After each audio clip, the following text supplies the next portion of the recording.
waktu orang ngelihat rumah contoh, di kepalanya dia itu kan dia tuh udah menggambar atau membuat Bener. video. Iya Oh, betul. nanti saya akan tinggalnya di sini nih. Nanti lukisannya di sini, lukisan keluarga. Iya. Oh, nanti saya akan taruh sofa di sini. Nah, ketika dia pulang, rumah itu udah jadi miliknya dia, di bawah sadarnya dia. Founder's Theory. Hai folks, hari ini kedatangan Pak Senjaya, seorang developer properti yang menarik dari Malang lalu loncat ke Surabaya dengan cerita-cerita yang luar biasa. Pak Senjaya, terima kasih buat waktunya. Sama-sama. Terima kasih juga Pak Adit buat waktunya. Ini dari Malang terbang buat syuting ini Pak ya? Betul. Demi Pak Saya Adit ini. sangat apresiasi. Iya, Sangat sama-sama. apresiasi. Dan ternyata Pak Senjaya ini tadi kan ngobrol-ngobrol di belakang layar bareng sama Pak Pepper ID, Yosi. Pak Yosia Sugialam. Betul. Ya, Pak Senjaya tadi ngobrol-ngobrol. Biasanya kan orang namanya Pak Sanjaya, ini Pak Senjaya ya. Betul, pakai E. Pakai E. Senjaya. Nah Ada ini penekanannya. ngobrol-ngobrol sempet konekin tanpa sengaja karena puas aja sama pemakaian Pepper ID ya. Betul. Terus betul. ternyata konekinnya bukan malah konekin customer, konekin investor. Betul. Menarik. Ini bisnis developer property mulai dari tahun 2011-2012. Betul. Padahal lulusan dari Australia ambil financial dan akuntansi. Kenapa masuk ke developer property? Gimana cerita awalnya Pak? Ya, jadi memang di awal kan kuliah ya di Australia, di Perth. Akhirnya saya juga merasa bahwa apalagi ya yang bisa untuk saya tuh mau tinggal di sana. Yaitu kan permanent residence kan. Iya. Kalau ganti citizen kan enggak lah. Jadi Ya. kan tetap Indonesia lah berkobar di dalam Ya. hati kan. Nah, akhirnya yang bisa itu cuman accounting pada saat itu. Nah, sampai pada akhirnya saya ya udah ikut aja. Ikutin jurusan accounting and finance. Oh maksudnya Double untuk degree. jadi PR di Australia itu ada pilihan Betul. hanya yang beberapa yang bisa gitu? Betul. Jadi pemerintahnya itu sudah langsung menentukan. Oh, kita butuh lulusan ini. Kita butuh lulusan accounting. Kita butuh lulusan marketing. Kita butuh lulusan finance misalnya. Nah, jadi Kala waktu itu pilihannya itu. accounting. Betul. Kala Oke. itu. Setelah lulus, Nah, fresh graduate. Fresh graduate di tahun 2011. Nah, dari orang tua menyarankan lah, memberikan masukan. Kamu daripada masih nungguin PR, mau sampai kapan lagi? Udah pulang aja ke Indonesia. Kebetulan ada teman saya yang juga dari keluarga konglomerat ya pada saat itu. Ya sampai hari ini sih dia keluarga konglomerat gitu ya. Keluarga Pak Riyadi lah gitu Pak ya. Riyadi ya benar. Akhirnya nawarin ini ada project nih di Batu. Jadi sebelah karena Pak Riyadi ternyata itu Pak Mokhtar itu ternyata asalnya dari Batu Malang. Ya. Nah, jadi akhirnya dia tunjuk tuh pada saat ke Batu. Wih, Batu udah berkembang sedemikian rupa. Saya mau tuh tanah itu, tanah yang memang benar-benar di tengah kota gitu kan. Jadi akhirnya teman saya nawarin, nah ini Pak Mokhtar maunya cuma mallnya aja. Nah di sebelahnya ada tanah kosong. Tanah kosong ini boleh dong kita ambil gitu, joinan sama ini Pak keluarga Riyadi kan pada saat itu. Nah akhirnya ya udah, saya pulang ngerjain project itu. Itu Batu Town Square ya. Batu Town Square, betul. Boleh ceritain kok pengalaman pas ngelola project pertama, fresh graduate lulusan accounting finance, pegang developer property. Ya, wah itu cukup luar biasa sih. Ya namanya orang baru lulus kuliah, fresh Ya. graduate. Kita tiba-tiba disuruh langsung bikin project gitu kan. Dan projectnya nggak kaleng-kaleng. Langsung developer property. Tengah kota. Tengah kota gitu kan, sebelahnya mall. Di mana orang tua saya sendiri kan bukan dari background property developer. Ya. Ya bangunnya cuma bangun ruko-ruko. Belasan ruko dijual selesai ganti lagi ke lokasi yang lain jual lagi. Nah akhirnya yang di project ini saya ya otodidak udah jalan sendiri. Nah tahun pertama aja itu nggak bisa jualan karena menentukan pricing strategi aja nggak ngerti. Menarik. Orang accounting kan. Ini project pertamanya Apple 8. Apple 8 Apple 8. Residence. Itu 1 tahun pertama Nggak jualan karena bahkan taruh pricingnya itu 2 kali lebih mahal daripada harga pasaran. Betul. Harga pasaran waktu itu 1 unit 300, Betul. di Apple 8 jual 600. 600, betul. Menarik. Jadi pada saat itu ya karena kita nggak ngerti ya, kan ada ilmu pricing strategi dan lain sebagainya itu, karena kita taunya PD, masih optimisme tingkat tinggi, Wah. ya kan. Jadi karena anak fresh graduate kan idealisme masih tinggi, Yeah. kita nggak ngerti pasar kan. Yeah. Ya udah set aja, harga 2 kali lipat dari pasar. Toh samping mall. Toh samping mall, yakin ya kan.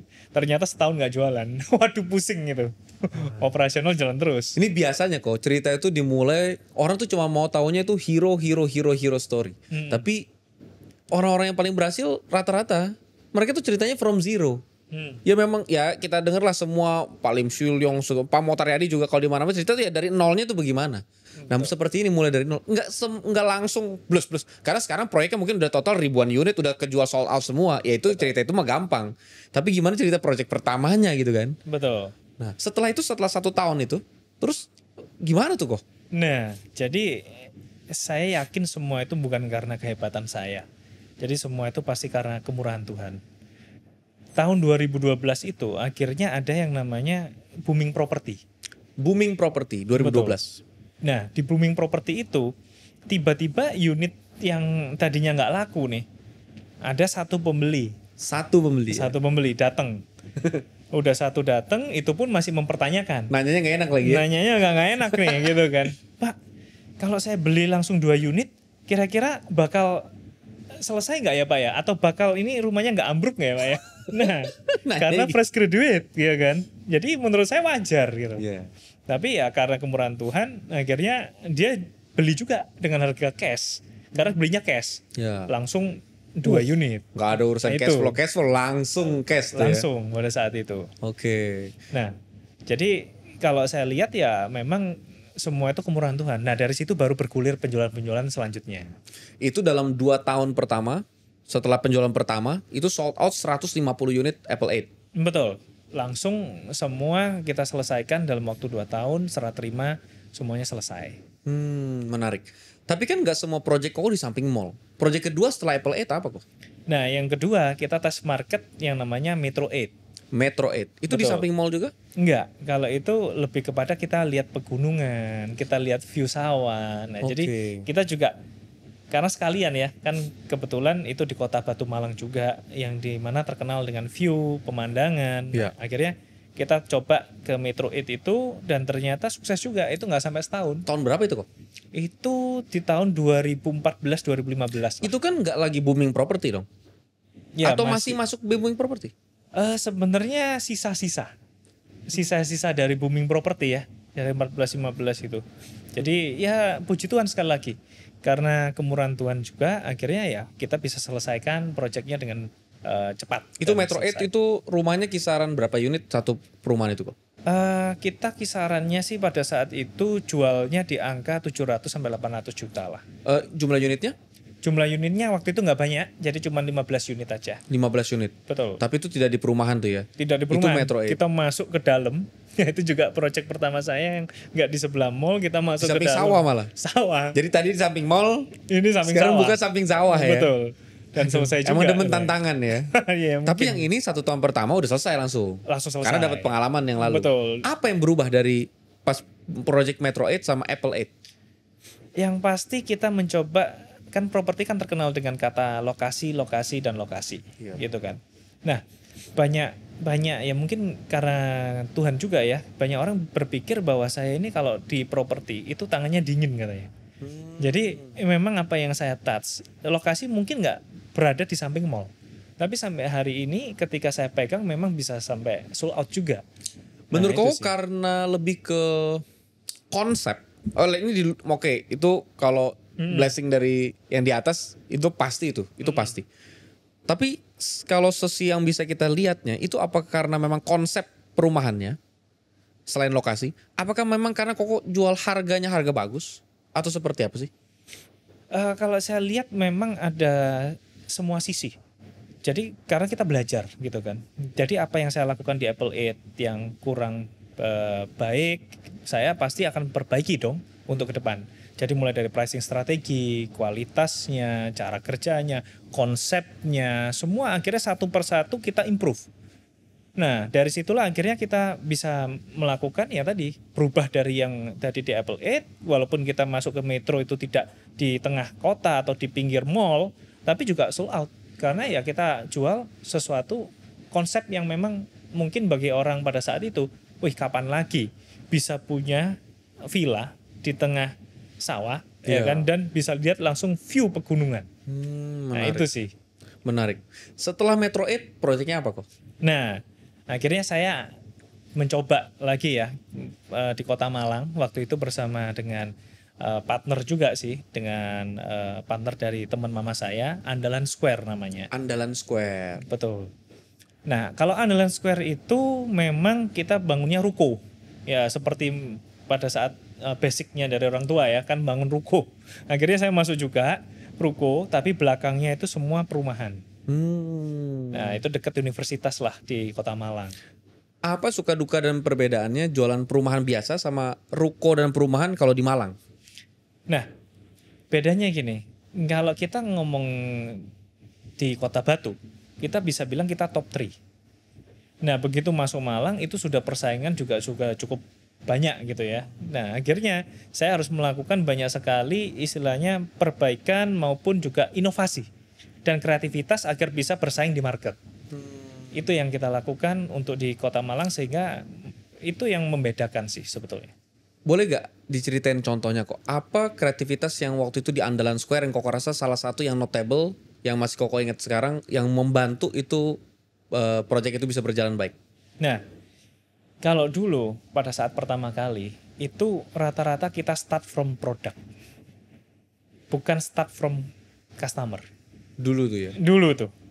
Nah, akhirnya kita mulai berpikir nih, kalau kita hanya menciptakan produk aja, kan belum tentu sesuai dengan selera market. Betul. Nah, akhirnya di Kota Malang ini, karena kita tahu permainannya atau kompetisinya itu nggak sama, akhirnya saya mulai mapping dulu nih. Kayak misalnya kita mau perang ke satu wilayah. Ya kalau kita nggak tahu kekuatan kita nggak tahu kelebihan kita dan kekurangan kita, dan lawan juga, akhirnya kita mati. Ya. Jadi akhirnya saya berpikir, saya harus bisa menang sebelum saya masuk ke medan perang. Ya. Nah, itulah yang akhirnya saya lakukan di Kota Malang. Hasil mapping itu, apa yang didapat yang waktu itu bisa bikin Andalan Square itu berhasil? Betul, yang pasti kita melihat marketing kan. Oke. Pasti produk, price, promotion, itu semua saya mainkan. People, proses, dan lainnya. Nah, yang paling memang ketara itu pada saat itu adalah produk. Jadi saya lihat kira-kira kira-kira produk ini itu di angka berapa yang memang kita bisa melihat target market kita itu bisa afford untuk masuk gitu beli. Ya. Betul. Ya itu risetnya itu sangat sensitif sih, karena kalau salah sedikit udah terlanjur setting up, wah susah. Menarik. Ya. Tapi aku dapat informasi juga bahwa Koko tuh sangat mengandalkan kekuatan digital. Betul. Kalau dulu kan kita ya, aku nggak tahu ya. Rata-rata kan orang jual rumah ya flyering, brosur.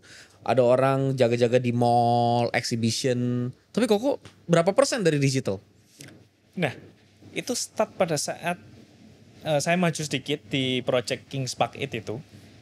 Jadi sebelumnya saya udah pakai, tapi kan pakainya hanya sekedar sosial media. Oh menarik, aku coba bedahin pelan-pelan dari rutenya ya supaya nggak langsung loncat ya. Okay. Jadi waktu Apple 8, terus ada Metro 8 dan Andalan Square, ini masih versi konvensional marketing. Betul, masih canvassing. Itu awal canvassing. Betul. Seperti semua developer properti pada umumnya lah. Betul, pada saat itu. Canvassingnya gimana waktu itu kok? Jadi karena kita ada di tempat wisata di Kota Batu. Ya. Ya, sales saya semuanya jualan tuh di Jatim situ. Park maksudnya? Di Jatim Park, ya. Jadi di Batu Night Spektakuler itu semua dia canvassing. Bawa brosur, pakai kartu nama. Kartu nama, betul. Itu waktu itu works. It works. Waktu itu. Habis itu setelah proyek Andalan Square, Koko bangun yang Kings Park 8. Langsung Kings Park, bukan yang mention dulu ya? Belum. Jadi setelah Andalan Square, Koko ke Kings Park itu di Surabaya? Atau iya, setelah Kings Park 8 di Batu baru ke Surabaya. Oh, Kings Park itu adanya di Batu Malang. Batu Malang. Nah, di Kings Park ini Koko ngebangun pakai digital udah jualnya. Betul. Jadi sebetulnya di andalan itu kita sudah memakai digital. Oke. Cuman bedanya adalah kita hanya organik. Sosmed aja. Jadi belum seberapa itu transisi menuju ke digital. Dan pada saat itu banyak properti developer besar itu masih belum bermain di digital marketing. Oke. Kalau pakai bahasa awam nih kok. Apa sebelum kita masuk ke digital marketing, kalau organik yang kau bilang sosial media di Andalan Square, seperti apa sih yang waktu itu kau jalanin? Nah, kalau organik itu yang pasti kita hanya posting aja, terus kita ada feed dan lain sebagainya. Jadi belum sampai kepada kita ngomong paid ads lah. Waktu belum ada paid ads itu untuk Andalan Square itu bisa menjual gak kok? Bisa, cuman tidak signifikan. Waktu itu masih banyak kita yang offline marketing. Berapa persen yang offline kira-kira Andalan Square? Andalan itu 90? kita ngomong 80-90%. Itu masih offline? Masih offline. Andalan Square berapa unit kok? Itu ada sekitar 120 unit. Sold out dalam waktu berapa lama? Sold out 2 tahun juga. Oh 2 tahun juga? 2 tahun juga, betul. Habis itu 10% aja yang disumbang sama digital yang organik itu? Organik tadi, yes. Di Kings Park, Koko mulai transisi? Betul. Jadi pada saat yang di Kings Park, itu saya merasa bahwa kayaknya kita tidak hanya bisa mengandalkan pasukan darat. Pasukan darat itu ya sales tadi kan. Oh iya, harus ada pasukan udara ya? Pasukan udaranya nih. Nah saya mulai berpikir, wah gempuran kalau hanya di darat ini kurang mengena. Dan akhirnya yang saya lakukan adalah saya penetrasi ke pasukan udara. Saya mulai bentuk tuh tim. Dimana sebetulnya pada saat itu sangat jarang sekali orang untuk bermain di paid ads. 2000 berapa tuh kok? 2019 akhir. Oke, ya untuk properti itu memang masih belum terbiasa. Masih belum terbiasa. Ya. Nah saya masuklah ke digital marketing yang menggunakan paid ads tadi. Oke, menarik nih. Ini kalau Koko berkenan menjawab aja ya. Pertama, berapa persen untuk Kings Park ini berapa unit kok? Saat ini yang klaster pertama 65, yang untuk Habitat by Kings Park itu juga sekitar 60-70-an unit. Berarti in total 130-an. Nah, berapa persen dari 130-an itu yang terjualnya lewat digital? Nah, itu transisinya sangat luar biasa sih. Yang tadinya itu hanya 10%, loncat langsung ke 90%. Oh, yang Kings Park almost 100%. Online. Dengan cara apa kalau waktu Kings Park itu kok? Nah, sosmed juga tapi paid ads atau udah ke banyak channel? Pada saat itu kita mulai coba marketing funnel kan. Jadi kita dari ads dulu, dari awareness dulu. Nah setelah itu kita adakan gathering. Nah gathering itu saya hanya lakukan 4 kali aja. Dan itu udah semua project saya sold out. Nah itu yang serem ini. Yang luar biasa sih di situ sih. Blessingnya Malang juga punya Kodeni Santoso tuh. Nah, karena marketing funnel tuh yang ngebawa ya, yang menggembar-gemborkan terus waktu itu kan Kodeni Santoso tuh ya. Betul. Oh menarik. Dan itu 4 kali gathering. 4 kali gathering. Waktu itu saya nggak ngerti kalau yang saya lakukan tuh marketing funnel. Oh itu malah dulu nggak ada teorinya? Nggak ada teori. Hanya asal aja gitu kan. Tapi ya ternyata itu marketing funnel. Saya baru tahu ilmunya gitu kan. Setelah udah melakukan ya? Setelah sudah melakukan. Jadi awareness kok bangun lewat apa? Misalkan nih, ini teknisnya ya. Aku ngebangun akun sosial media. Lalu dari Instagram, Facebook atau? Iya. Jadi saya bangun waktu itu lebih banyak Instagram. Waktu itu kayaknya zamannya belum sampai TikTok itu terlalu. Oh iya, belum. Besar sih enggak. Berarti Kings Park itu biasanya yang diiklankan tuh kontennya seperti apa sih? Kan karena sekarang kalau bilang ngomong iklan, banyak properti mungkin lebih ngerasa gini, developer properti, tapi kok saya juga sudah ngiklan, kok nggak bisa kayak Koko ya bisa penjualan gitu? Nggak ada closing, nggak ada apapun, cuman iklan buang-buang duit aja. Iya, boncos kan bahasanya anak zaman sekarang gitu kan. Boncos. Kalau saya melihatnya itu, kan kita ngomongin data ya. Jadi kalau di properti, itu memang apa yang kita spend, ROAS-nya itu pasti berpuluh-puluh bahkan beratus kali lipat. Karena harga propertinya kan jauh. Betul. Nah jadi kalau bagi saya sekali hit aja, itu sudah nutup sebetulnya. Satu aja hit itu. Satu aja hit. Nah kebetulan harga properti saya juga di atas 1M. Which is otomatis pasti langsung loncat lah. Ya. Nah Itu sih kalau misalnya kita ngomong di digital marketing ya. Let's say misalnya gini, Koko kan ngelakuin digital marketing. Di bayangan aku yang Koko posting itu mungkin ya lebih ke fitur-fitur rumahnya, dapatkan rumah impianmu, bla bla bla dengan copywriting yang teknis lah. Setelah Koko dapat leads, orang-orang nanya di WhatsApp atau di segala macam, Koko lariin ke WhatsApp, ke DM, ke WhatsApp. Abis itu Koko bikin gathering. Betul. Gathering ngapain kok? Nah, di gathering itu ya memang kita akan jelaskan. Karena pada dasarnya ya semua manusia itu mau membeli. Iya, benar. Tapi manusia nggak suka dijuali. Waduh, betul itu lagi. mirip sama kalau kita kayak ke mall gitu ya. Kita lihat ada toko. Kita lihat di toko itu ada SPG, yang satu ada SPG, satu enggak. Nah, kita sebenarnya ingin membeli kan. Yeah. Nah, ketika kita lihat ada 2 toko seperti itu, yang kita masukin pasti yang nggak ada SPG-nya. Yeah. Karena nggak diganggu. Padahal sih kita mau beli sebetulnya. Lucu ya, iya benar sih. Itulah manusia gitu kan. Sebenarnya pingin membeli sih. Iya benar. Nah, itu yang saya lakukan di catering ya udah. Mereka datang, saya kumpulin, saya presentasikan apa yang menjadi keunggulan, USP dan lain sebagainya, dan akhirnya closing. Jadi ada cerita lucu tuh di catering pertama. Ya kita kan nggak menyangka apa yang kita lakukan ini bakal booming. Ya. Dan kita nggak persiapan. Ya kita persiapan, cuman kita tidak menyangka sampai seperti itu.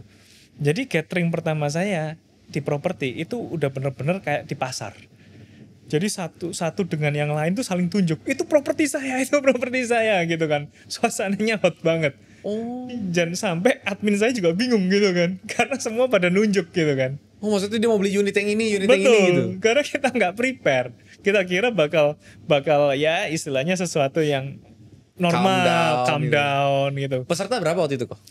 Sekitar 40 sampai 50 orang. Gathering pertama tuh. Gathering pertama. Di gathering pertama kok masih ingat gak sold out berapa unit tuh di gathering pertama? Almost 100%. Oh, kan 4 gathering kan? Oh, 4 gathering. Oh, sorry. Iya. Yang itu ya berarti sekitar 25% lah. Oh, jadi itu merata tuh ya? Hampir merata. Oh, 40-an orang. Betul. Rata-rata dari 40 yang datang itu semuanya beli atau berapa persen akhirnya beli kok? 90% tadi. Yang datang itu memang dia datang ke gathering 90% beli? Beli. Karena dia udah tahu waktu datang ke gathering emang pasti dia dijuali. Ya kan? Oh iya, emang dia cuma mau lihat detail aja untuk meyakinkan ini atau unit yang mana gitu ya. Betul. Jadi itu yang akhirnya makin kesini kita makin bisa membuat sistem ya. Nah ini yang dulunya saya nggak ngerti, akhirnya mulai tahun-tahun 2 tahun 3 tahun terakhir saya bikin sistemnya. Oh, berarti sebelum Kings Park nggak ada gathering? Nggak ada catering. Gathering pertama kali pas kau bikin pas jualan Kings Park itu. Betul. Nah sekarang kan rata-rata gathering properti itu, aku juga beberapa kali diundang, itu ada pembicaranya kok. Betul. Nah itu waktu itu kok style gimana? Kok undang tokoh-tokoh atau itu memang terjual karena produknya bagus?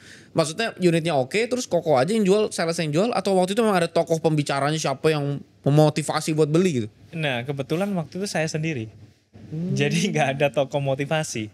Sebetulnya dari tim sudah beberapa kali sih, Pak kalau bisa kita undang pembicara juga, sehingga nanti orang banyak datang dan kita langsung jual gitu kan. Tapi karena pola yang dulunya itu adalah nggak pernah undang pembicara, akhirnya ya berjalanlah seperti itu. Tapi itu 100% langsung terjual dari 4 gathering itu habis 4 ya? gathering habis. Memang punya bakat, Pak. Waduh. Apa yang ini jadi motivator? Tuhan lah. Enggak lah. Tapi ini pun sebenarnya cara memotivasi. Oh iya. Iya kan, dengan konten-konten ini cara motivasi. Oke, itu Kings Park. Betul. 130-an unit ya. Setelah Kings Park, kok bikin terobosan bangunnya di Surabaya. Betul. Mansion 9. Betul. Masalahnya Mansion 9 ini kan sebenarnya bukan dari nol kok bikin. Betul. Ini lebih rumit lagi daripada Betul. itu. Men-turn over sesuatu yang Betul. sudah ada. Betul. Pivot itu kan lebih rumit ya. Betul. Itu gimana ceritanya kok? Nah, ini ada ceritanya juga. Jadi sebetulnya setelah saya dari Project Kings Park 8, kan saya bikin klaster kedua Habitat by Kings Park 8. Nah, pada saat itu saya berpikir, ini kayaknya kita mau loncat lagi ke Malang, ya kan. Tapi masih maju mundur lah. Karena pada saat itu saya udah merasa cukup pada saat itu. Nah, tapi ada satu yang men-trigger sebetulnya. Bahwa kita manusia di dalam hidup itu nggak bisa hanya berpikir hanya untuk diri sendiri. Dan hanya untuk keluarga kita. Nah, ya terus terang pada saat itu saya digerakkan gitu ya. Bahwa kamu harus punya karya di dalam hidup. Jangan berhenti. Gitu kan. Nah, dari situlah akhirnya Tuhan yang berikan jalan. saya nggak pernah kepikiran sedetik pun untuk mau bangun Surabaya. Yeah. Sampai pada saat itu benar-benar nggak ada pemikiran sama sekali.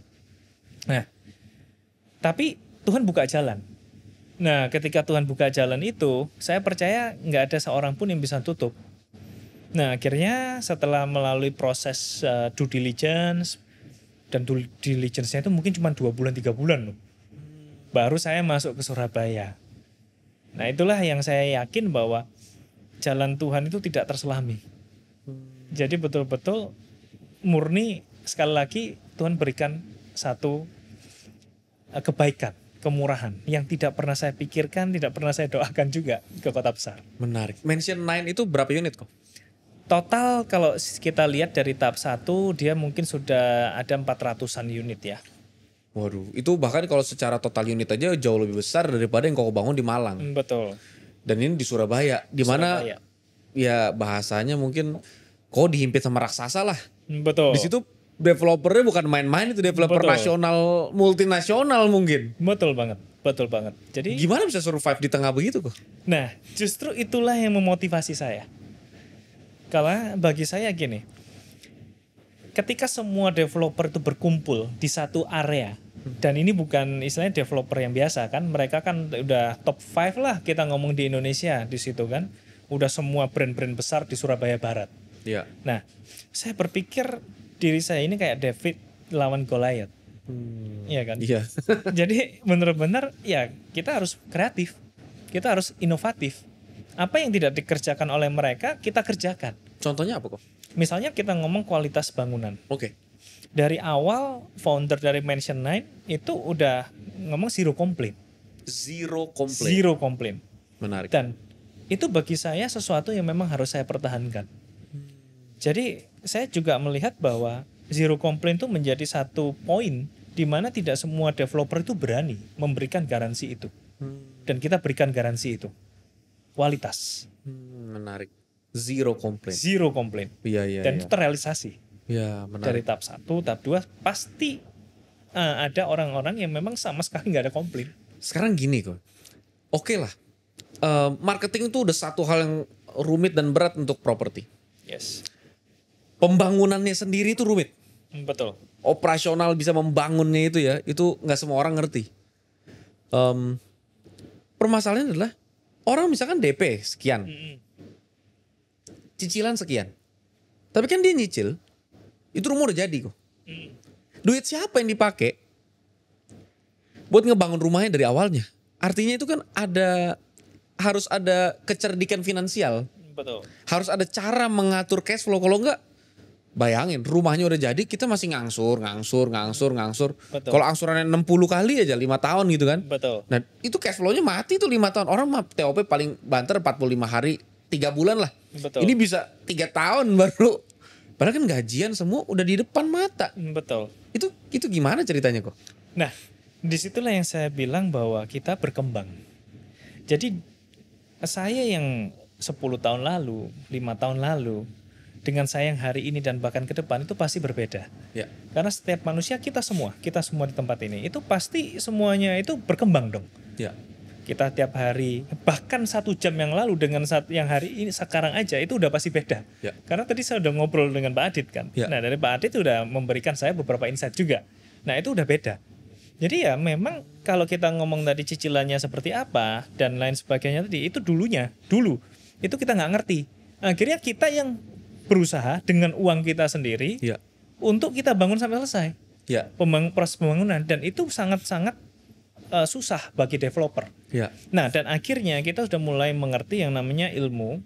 Saya juga baru tahu itu ada ilmunya, itu financial engineering. Financial engineering. Financial engineering. Itulah yang kita lakukan sehingga kita bisa membangun proyek itu sampai selesai dengan sesuatu yang kita bilang kreatif ya.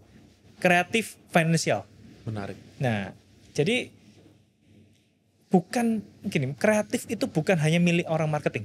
Iya. Orang finance itu juga harus kreatif. Betul. Nah, itu yang saya pelajari, ternyata semua orang itu harus bisa kreatif. Ya.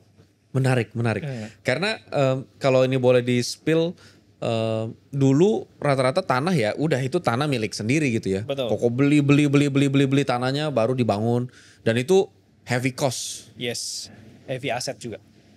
Sedangkan sekarang itu Koko bisa bentuknya adalah kalau ada orang misalkan penonton juga ada yang memiliki tanah gitu ya. Iya. Itu bisa bentuknya kerjasama. Betul. Misalnya penonton di sini ada yang punya tanah, let's say di Surabaya atau mungkin siapa tahu di Jakarta habis ini ya kan.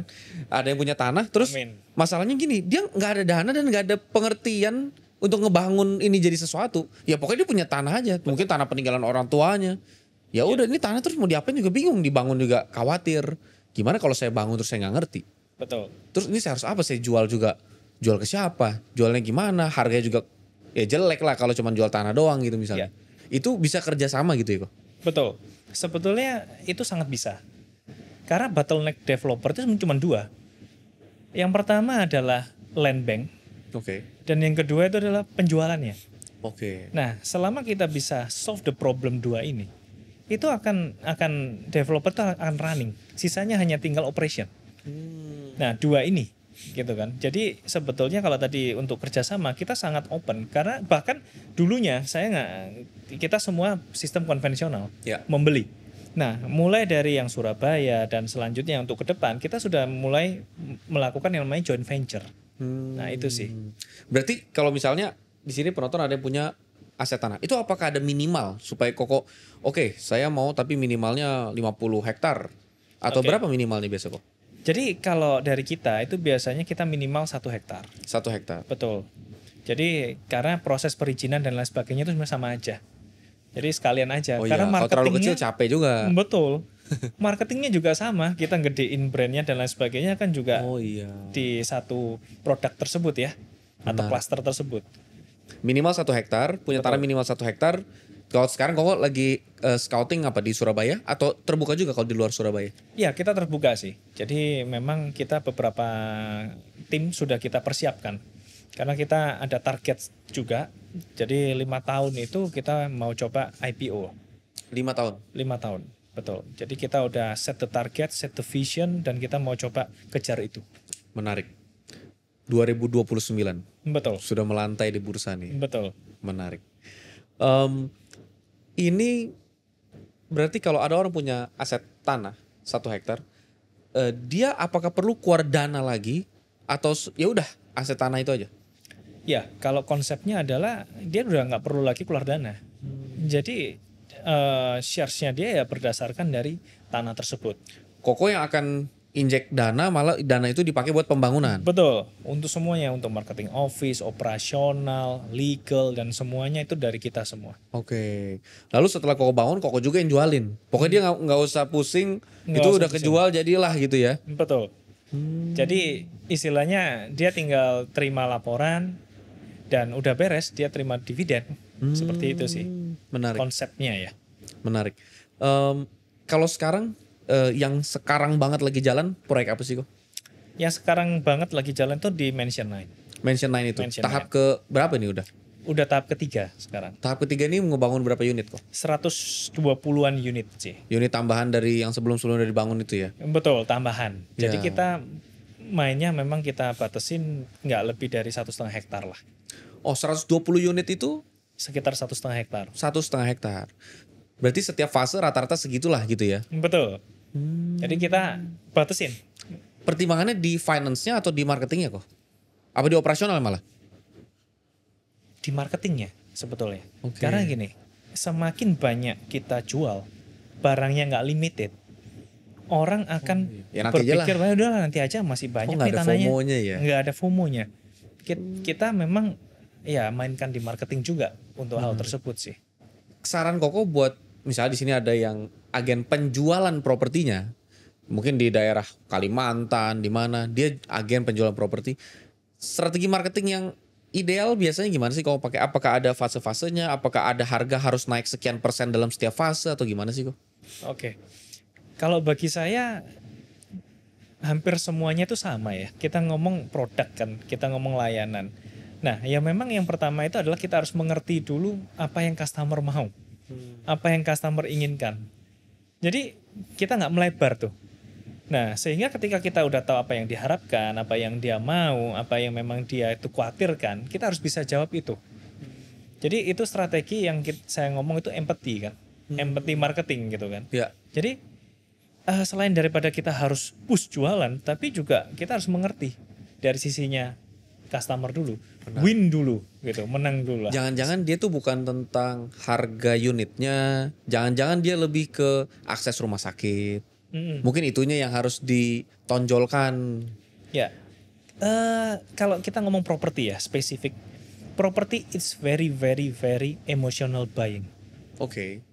Jadi itu bukan kita kayak jual komoditas ya, yang istilahnya banyak terus kita jual harga murah gitu kan. Nah, properti itu kan big things untuk kebanyakan. Mungkin rata-rata orang beli 1 kali seumur hidup lah gitu ya. Betul. Rata-rata. Kita tidak pernah menjual yang namanya produk saya itu paling baik, kita kualitasnya demikian dan sebagainya. Bagi saya ya semua orang, cuma developer juga akan ngomong seperti subjektif itu lah. Sangat subjektif ya kan. Tapi yang saya jual itu adalah manfaat dari apa yang mereka dapatkan. Contoh begini. Misalnya ada orang ini banyak juga nih kalau di Surabaya ya. Anak muda kebanyakan yang beli di tempat saya. Itu kan segmen 25 sampai 35 lah. Oke. Itu dia feel superior ketika dia membeli properti, dia posting. Nih, saya lagi akad nih, serah terima nih. Emang. Nah, dia postingin. Nah, feeling superior itulah yang akhirnya membuat dia membeli sebetulnya. Jadi bahwa dia lebih dari teman-temannya. Iya. Nah, itu satu. Iya. Yang kedua, contoh kita ngomong juga jual untuk loving for the family gitu ya. Iya. Jadi cinta kepada keluarga. Ya, kita tunjukkan bahwa kalau kamu kayak contoh di Mansion 9 ini kan living with harmony gitu kan. Jadi kan kita fokus kepada keluarga. Nah, jadi yang membeli itu dia harus bisa membayangkan di kepala dia ketika dia tinggal di kawasan Mansion 9 ini. Maka harmoni di keluarga itu ada. Wah, nah, kita udah nggak ngomongin produk benefit. Iya, cerdas. Iya, udah emotional benefit. Benar-benar. Dan itu tercermin dari semua hal, dari tagline, dari visual, dari cara pemaparan dan semua. Makanya fitur-fitur rumah. Kadang-kadang ya 90% kalau saya pribadi pas pembelian rumah itu tergoda beli karena rumah contoh. Oke. Iya kan? Oke. Ketika dia udah diisiin itu, makanya setiap kali kalau masuk ke rumah contoh saya bilang sama istri, ingat ya ini rumah contoh ya. Ntar ini isinya tergantung kita ngisinya kayak gimana. Kalau kita ngisi desainnya kayak dia ya bagusnya kayak rumah contoh. Cuman ini rumah contoh nih. Rumah contoh karena sering kali ya, walaupun itu sempit banget rumahnya, tapi kalau dibikin di rumah contoh jadinya kayak bagus banget. Betul. Nah, itu rumah contoh itu memang itu salah satu strategi yang sangat emosional ya. Betul banget. Nah, tapi ada yang lebih lucu lagi nih. Kalau tadi kita ngomong rumah contoh kan. Kadang waktu orang lihat rumah contoh, di kepalanya dia itu kan dia tuh udah menggambar atau membuat video. Iya, betul. Nanti saya akan tinggalnya di sini nih. Nanti lukisannya di sini, lukisan keluarga. Iya. Oh, nanti saya akan taruh sofa di sini. Nah, ketika dia pulang, rumah itu udah jadi miliknya dia, di bawah sadarnya dia. Oh, menarik. Nah, itulah yang kita ajarkan sebetulnya ke sales kita. Karena ketika itu sudah nancep di kepalanya, itu ini saya ketemu pembeli ya. Dia bilang, "Saya pulang, Pak, nggak bisa lupa, Pak. Karena saya udah bayangkan itu jadi milik saya." Iya. Di kepalanya dia itu, di visualisasi internal dia, itu udah jadi miliknya dia. Mahal ini. Mahal. Ini artinya jangan jual sesuatu yang gampang di replace. Harga tuh gampang di replace. Yes. Customer samping dia langsung turunin harga, langsung ke replace. Betul. Kalau dia beli karena harga paling murah. Kalau lokasi strategis selalu akan ada pilihan lain di lokasi yang sama-sama strategisnya. Betul. Tapi kalau udah ngomong emosional, wah itu sulit. Karena itu udah ngomong selera kan. Betul. Udah nyentuh emosi dia, yang dia bayangin tuh rumah ini, bukan rumah yang lain. Ada yang lebih lucu lagi cerita. Jadi ini sempet saya sampai bikin videonya. Jadi kalau kita lihat ya, kan kadang ada orang-orang yang membeli. Itu tuh dia masih tinggal sama mertua. Oke. Nah, di situ itu menarik sih. Jadi keinginan dia untuk keluar dari rumah yang saat ini sangat besar banget. Sehingga dia paksa suaminya. Pokoknya kalau nggak beli, kita nanti akan berpisah gitu kan. Akhirnya dia pasti beli. Nah, disitulah emotional buyingnya sebetulnya. Nah, daripada kita jual, ini kita ngomong properti saya nomor 1, kualitas nomor 1, produk saya nomor 1, semua juga ngomong gitu. Ih, mahal ini. Nah, jadi itulah yang akhirnya membuat ya, saya bilang properti is emotional buying sebetulnya. Iya. Ya ini apa yang secara praktek lapangan nyata dibuktikan sama Pak Senjaya itu sudah Itu sudah dibuktikan di jurnal penelitian Profesor Gerald Zaltman di Harvard Business University. Dia bahas tentang 95% keputusan pembelian itu emotional decision. Iya. 5%-nya doang yang logical, dan nanti yang 5% logical ini dia tuh menggunakan logikanya untuk jadi pembenaran pembelian emosionalnya dia. Betul banget. Jadi emang ini visioner ya. Pak Sanjaya ini melakukan sesuatu yang nggak tahu, mungkin teorinya ada apa nggak, jalanin dulu. Ternyata itu namanya marketing funnel. Betul. Ternyata ini namanya emotional decision. Betul. Tapi dasarnya itu. Jadi dasarnya founders di sini bisa nangkep bahwa yang kita jual jangan fungsi, benefit atau harga murah. Betul. Karena itu selalu bisa digantiin sama orang lain, dia tinggal diskon selesai. Tapi kalau yang kita jual adalah emosinya. Iya. Kalau yang kita jual itu emosinya, waduh, itu kita sentuh sesuatu yang sangat sulit digantikan. Betul banget. Orang lain bisa bilang, bagusan itu. Enggak, buat saya bagusan ini. Betul. Coba tahu dari mana bagusan mana. Betul. Itu kan dari awal cara sales nyapa. Jelas banget sales yang udah memperhatikan emotional decision. Enggak terburu-buru pengen closing. Atau dan segala macam. Wah, menarik. Betul. Jadi memang semakin kesini dulu kita mulai belajar kan. Dulu nggak ngerti itu. Apakah kita membeli sesuatu itu memang karena emosional atau logikal. Tapi ada satu yang saya tuh masih ingat sampai sekarang gitu ya. Ketika kita ke supermarket. Misalnya kita udah tahu nih tujuan kita membeli tisu. Iya kan? Kita masuk ke supermarket tersebut. Yeah. Nah, waktu kita ke sana ngelihat kan banyak barang. Kita mulai ambil satu snack, kita ambil minuman, kita ambil lain sebagainya. Begitu sampai di depan kasir, kita Lupa bingung. ambil tisu. Oh, mungkin tisunya ada, tapi sama yang lain-lain. Iya. Nah, di situ membuktikan bahwa manusia itu emotional buying. Impulsif sekali. Impulsif sekali. Itu small things loh yang kita terjadi di hidup kita sehari-hari.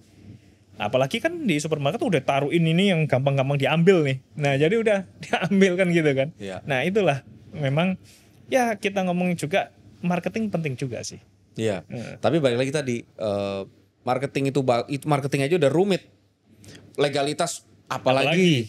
Ngomongin operasional pembangunan, financialnya harus juga kreatif. Betul. Jadi bisnis developer property ini bukan bisnis gampang. Jadi hanya dengan punya tanah doang, bukan berarti kita bisa hasilin duit bikin perumahan di situ. Betul. Jadi nggak ada salahnya kalau teman-teman Bapak Ibu punya tanah, bisa kolaborasi, ya mungkin salah satunya dengan Pak Sanjaya. Betul. Menarik. Pak Sanjaya, terima kasih banyak buat waktunya. Mungkin di sesi terakhir, saya butuh key takeaways. Ini kamera Pak Sanjaya. Pak Sanjaya sekarang pasti jauh lebih punya pengalaman tingkat PD di 2024. Karena udah ngejual ribuan unit mungkin in total. Tapi ada masa di mana Pak Sanjaya masih fresh graduate. Ini semua baru. Jual satu unit pun belum, udah 1 tahun. Nah, boleh gak Pak Sanjaya kasih kalimat penguatan untuk orang-orang yang ngalamin apa yang Pak Sanjaya alamin 2011-2012, saat dimana mereka belum ada di posisi sekarang Pak Sanjaya, di posisi masih sangat struggling. Silakan. Oke. Mungkin bagi teman-teman yang nonton, jadi salah satu yang sampai hari ini saya pegang prinsipnya itu adalah kita selalu andalkan Tuhan. Itu pasti, is number one. Everything kita balik lagi ke sana. Nah, yang nomor 2, jaga integritas. Karena kita pingin integritas kita itu bukan hanya pada saat kita dilihat, tapi juga pada saat kita tidak dilihat. Yang kedua. Dan yang ketiga yang pasti, kita harus punya grit, kegigihan. Jadi ibaratnya kalau kita jatuh sekali, kita bangkit lagi. Jatuh kedua, kita bangkit lagi. Jatuh ketiga, kita bangkit lagi, dan seterusnya. Itu yang akan membuat teman-teman itu akan sustain. Kita akan terus fokus, kita punya visi yang jelas. Dan kita tahu arah tujuan kita, visi kita mau kemana. Itu yang teman-teman perhatikan. Menarik. Folks, terima kasih. Sampai jumpa di episode berikutnya. Bye.